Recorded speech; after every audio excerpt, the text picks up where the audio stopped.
बिस्मिल्लाहिर्रहमानिर्रहीम। अल्लाहुम्मा सल्लि अला मुहम्मद व अला आलि मुहम्मद व बारिक वसल्लिम सल्लल्लाहु अलैहि। अस्सलातु वस्सलामु अलैका या रसूलल्लाह, अस्सलातु वस्सलामु अलैका या हबीबल्लाह, अस्सलातु वस्सलामु अलैका या नूर मिन नूरिल्लाह, अस्सलातु वस्सलामु अलैका या हज़रत मुहम्मद रसूलुल्लाह सल्लल्लाहु अलैहि वसल्लम। दोस्तों, मैं मोहम्मद अख्तर अली रेहान टीवी के साथ इस वक्त हम मस्जिद नबवी की तरफ जा रहे हैं जुमा की नमाज़ अदा करना। मेरी तरफ से आप सब दोस्तों को जुमा मुबारक, रमज़ान का पहला जुमा मुबारक। अल्लाह ताला इस माह रमज़ान के सदक़े आप सब दोस्तों की जायज़ और नेक दिली ख्वाहिशात दुआ फरमाए। जो बीमार हैं उन सबको शिफा कामिला अता फरमाए। जो परेशान हाल है अल्लाह ताला उनकी परेशानियाँ दूर फरमाए। दोस्तों, इंशाअल्लाह तकरीबन 5 मिनट बाद हम मस्जिद नबवी में पहुंच जाएंगे और जाके आपको वहाँ के रूपरवर मनाज़र दिखाएंगे। और लोगों का जमे गफ़ीर है माशाअल्लाह, बहुत रश है। पहला जुमा है वहाँ पे। आप सब लोग देखें, ज़ियारत करें।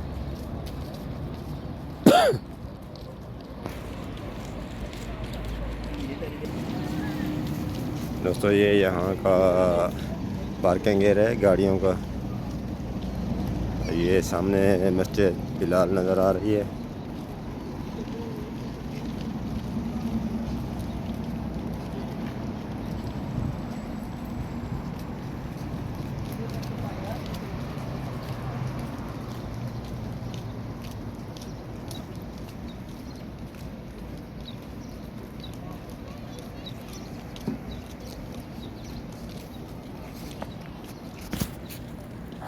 ये सामने मस्जिद बिलाल है।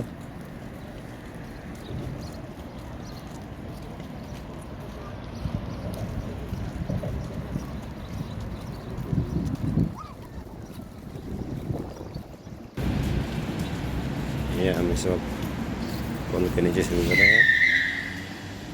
ये हाजियों का गुजरने का रास्ता है रोड क्रॉस करने के लिए।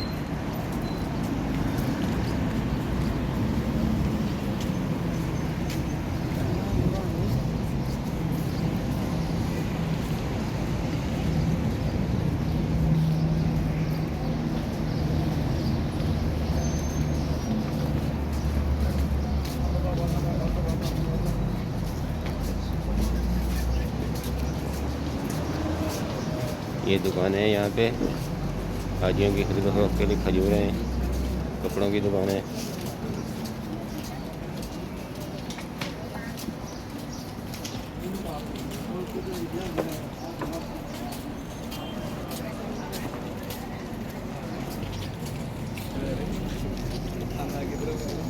इस वक्त हम हरम के करीब है माशाल्लाह। बस 2 मिनट बाद पहुँच जाएंगे हरम में। सामने मीनार नज़र आ रहे हैं।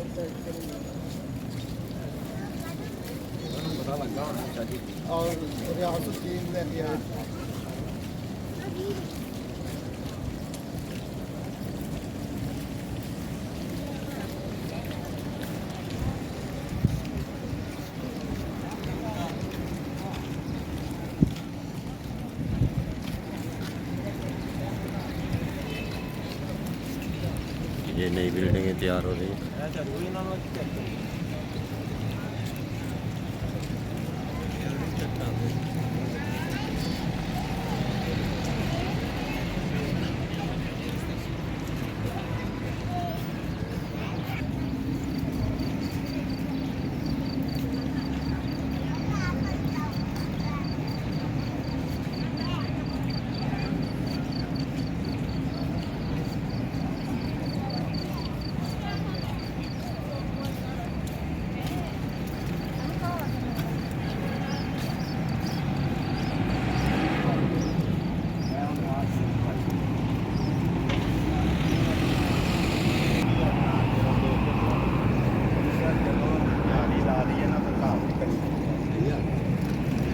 ਉਹ ਬਾਬੇ ਨੇ ਨਾ ਉਹ ਗੱਲ ਨਾ ਬਾਬੇ ਦੇ ਨਾਲ ਇਹ ਹੋ ਗਿਆ ਨਾ ਜਦੋਂ ਗੱਲ ਹੋਈ ਨਾ ਉਹਨੇ ਕਿਹਾ ਫਿਰ ਕੀਤੀ ਨਹੀਂ ਕਰੀ ਜਦੋਂ ਗੱਲ ਨਾ ਬਾਬੇ ਨੇ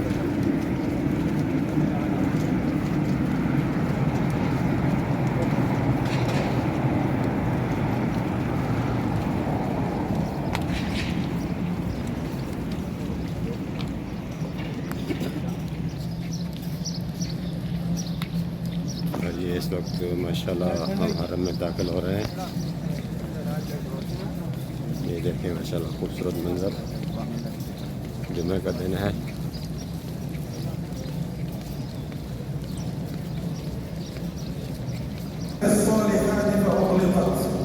الصوم مدرسة من مدارس الإيمان ومعراج إلى منزلة الإحسان.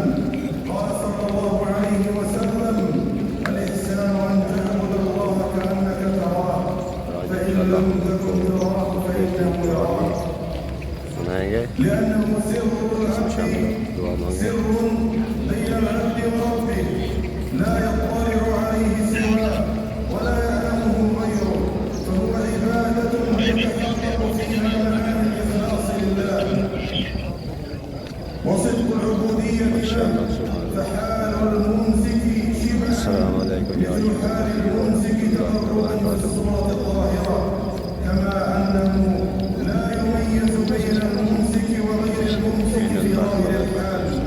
فاختص الله بهذه العبادة وأضافها لنفسه لذلك المعنى اللطيف والمقصد الشريف. فعن أبي هريرة رضي الله عنه قال: قال رسول الله صلى الله عليه وسلم: كل عمل ابن آدم يضاعف، الحسنة بعشر أمثالها إلى 700 ضعف. قال الله عز وجل: إلا الصوم فإنه لي وأنا أجزي به، يدع شهوته وطعامه من أجلي. فهو يدع طعامه وشرابه وشهوته عبودية لربه ومراقبة لمولاه، فلا يساوي شهواته ولو غابت عنه عيون الخلائق.